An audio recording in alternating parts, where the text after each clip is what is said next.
Hello, hi. ഒരു കാര്യം പറയട്ടെ, നമ്മുടെ രേണുസുതി ബിഗ് ബോസിൽ പോയതിനെ പറ്റിയിട്ടാണ്.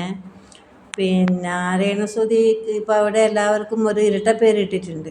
അപ്പോൾ നമ്മളെ രേണുസുതിക്ക് ഇട്ട പേര് എന്താണെന്ന് നിങ്ങളെല്ലാം അറിഞ്ഞിട്ട് കാണും. പക്ഷെ അത് എങ്ങനെ നിങ്ങളെല്ലാം അഭിപ്രായം? അതൊരു മോശമായ പണിയായിപ്പോയില്ലേ? സെപ്റ്റി ടാങ്ക് എന്നൊക്കെ പറഞ്ഞത് അത് ഒരിക്കലും ഒരു പെൺകുട്ടിക്ക് ഇടാൻ പറ്റാത്തൊരു പേരാണ്. വേറെ എന്തൊക്കെ പേരുണ്ട് നമുക്ക് വിളിക്കാൻ. പക്ഷെ സെപ്റ്റി ടാങ്ക് എന്ന് വിളിച്ചിട്ട് അത്രയും അപമാനിക്കേണ്ട ഒരു തെറ്റൊന്നും രേണുസുതി ചെയ്തിട്ടുണ്ടെന്ന് എനിക്ക് തോന്നിയിട്ടില്ല. ഒരു ഒന്നുമില്ലെങ്കിൽ ഒരു പെൺകുട്ടിയാണ്, ഒരു പെണ്ണാണെന്നുള്ള ഒരു ഇത് പരിഗണനയെങ്കിലും കൊടുക്കണമായിരുന്നു. അത് പക്ഷേ അത് മോശമായിപ്പോയി. അതിന് ആ പാവത്തിന് സങ്കടം ഒരുപാട് വന്നിട്ടുണ്ട്. പിന്നെ എല്ലാവരും ചോദിക്കുന്നുണ്ട്, പിന്നെ രേണുസുതി വഴക്കൂടാനാണോ ബിഗ് ബോസിൽ പോയത് അല്ല കളിക്കാനാണോ എന്ന്.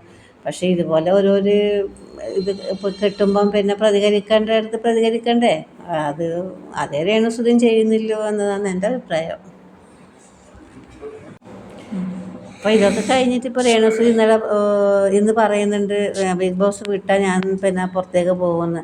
പക്ഷേ രേണുസുതി അങ്ങനെ പറയാൻ പാടില്ല. എത്രയോ കഷ്ടപ്പെട്ടിട്ടല്ലേ രേണുസുതി ബിഗ് ബോസിലേക്ക് പോയത്.